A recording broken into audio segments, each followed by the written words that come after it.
सभी लोगों का यूट्यूब पर हार्दिक अभिनंदन व स्वागत है। आज का टॉपिक हमारा है गणित यानी मैथ का। और ये जो सामने जो चित्र बना हुआ है ये हमारा आयत। आज आयत को इस बात का प्रूफ किया जाएगा कि आयत क्या होता है, आयत का फार्मूला किस तरह से तैयार होता है।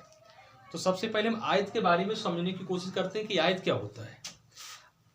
आयत उसे कहते हैं जिसकी आमने सामने की भुजाएं बराबर होती हों और प्रत्येक कोण 90 अंश का हो, तो उस आकृति के लिए हम आयत कहते हैं। यहाँ पर हमने जो चित्र दिया गया है, तो यहाँ पर जो 12 सेंटीमीटर दी गई है हमारी आयत की क्या है, लंबाई है, इसे हम यह लिख सकते हैं। और यहाँ पर जो 5 सेंटीमीटर दिया गया है ये हमारी चौड़ाई है, इसे हमने बीच से संकेत कर दिया है।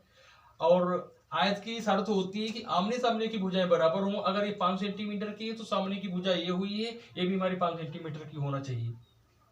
और जब ये 12 सेंटीमीटर की है तो सामने वाली भुजा भी 12 सेंटीमीटर होना चाहिए। लेकिन इसमें ये भी ध्यान रखना चाहिए कि इसका ये कोण 90 अंश का होना चाहिए। अगर ये 90 अंश का कोण नहीं तो हमारी जो आयत की आकृति जो है वो सही नहीं होगी, वो कहीं ना कहीं गलत हो जाएगी। तो हम सबसे पहले ये समझने की कोशिश करते हैं कि आयत के बारे में क्या क्या चीजें आ सकती हैं और कौन कौन से यहाँ पर जो है फार्मूला तैयार होती हैं। तो सबसे पहले हमारा फार्मूला तैयार होता है आयत का परिमाप। आयत का नंबर 1 है फार्मूला आयत का परिमाप। आयत का परिमाप। अब आयत का परिमाप क्या होता है, जैसे कि यहाँ पर दिया गया है परिमाप, हमने इस परिमाप शब्द को तोड़ दिया है। तो यहाँ पर ये परि प्लस माप से शब्द बन गया है। तो परि का अर्थ होता है हमारा चारों ओर, इसे हम कह सकते हैं चारों ओर। और माप का यहाँ पर अर्थ होता है मापना, हम इसे लिखते हैं मापना।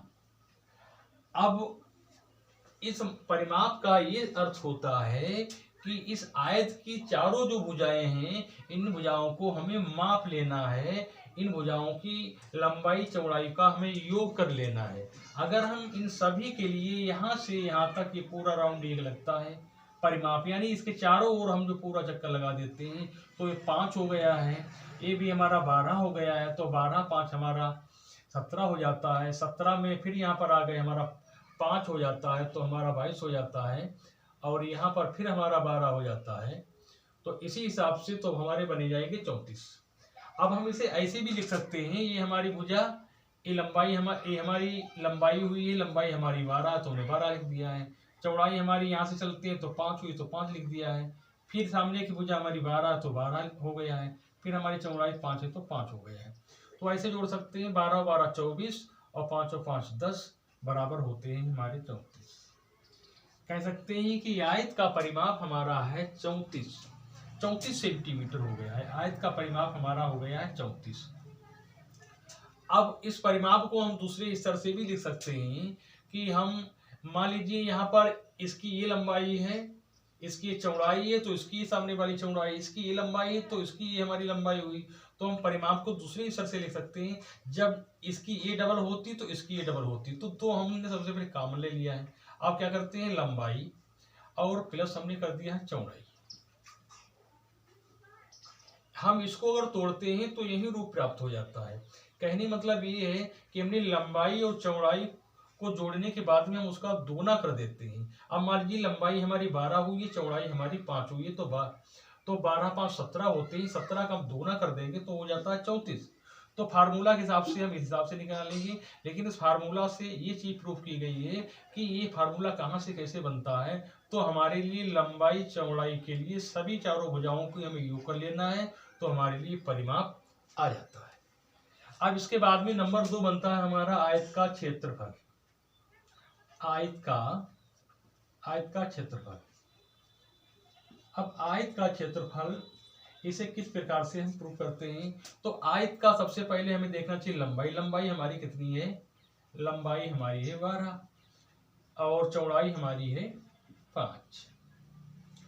तो यहाँ पर हमने 5 लिख दिया है। तो इसे हम EL गुणा B भी लिख सकते हैं। तो बराबर ये हमारे 12 गुणे 5 बराबर 12 पंजे 60। आपको यहाँ पर ये ध्यान रखना है, अगर हमारा आयत का क्षेत्रफल निकालना है तो हमारा वर्ग सेंटीमीटर में आएगा। अगर मीटर में है तो मीटर में आएगा, सेंटीमीटर में है सेंटीमीटर में आएगा। अब यहाँ पर आ जाता है हमारा नंबर 3, इससे सूत्र बनता है आयत का विकर्ण। आयत का विकर्ण, आयत का विकर्ण। अब आयत का विकर्ण विकर्ण किस हिसाब से प्रूव करते हैं? जब पहले ही हमने कह दिया है कि आयत की प्रत्येक भुजा 90 अंश की होना चाहिए, तो जो 90 अंश की जब भुजा है तो हमने ये मान लिया कि हमारा इतना समकोण त्रिभुज बन गया है। जब समकोण त्रिभुज बन गया है तो नीचे की भुजा हमारी आधार बन जाती है, और ये जो चौड़ाई दी गई है हमारा लंब बन जाता है। तो हम इसे इस हिसाब से भी प्रूव कर सकते हैं, L square plus B square, इसे हम इस हिसाब से भी प्रूव कर सकते हैं।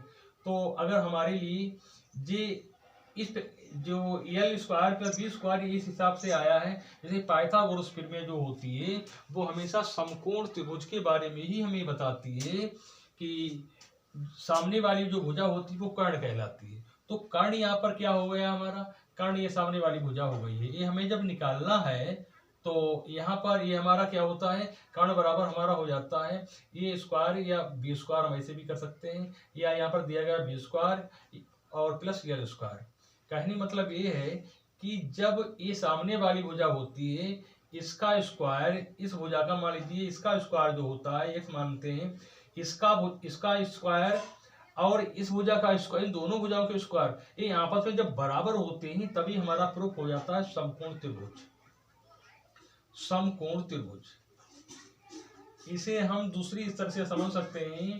परीक्षा में यहाँ से कभी कभी ऑब्जेक्टिव में या ऑप्शन में पूछा जाता है कि भुजाएं जब दी जाएंगी, अगर मान लीजिए भुजाएं उन्होंने दे दी है, एक 5 दे दी है, एक 12 दे दी है, एक 13 दे दी है, तो उसमें ये पूछ दिया जाएगा कि निम्नलिखित भुजाओं पर आधारित कौन सा त्रिभुज होगा।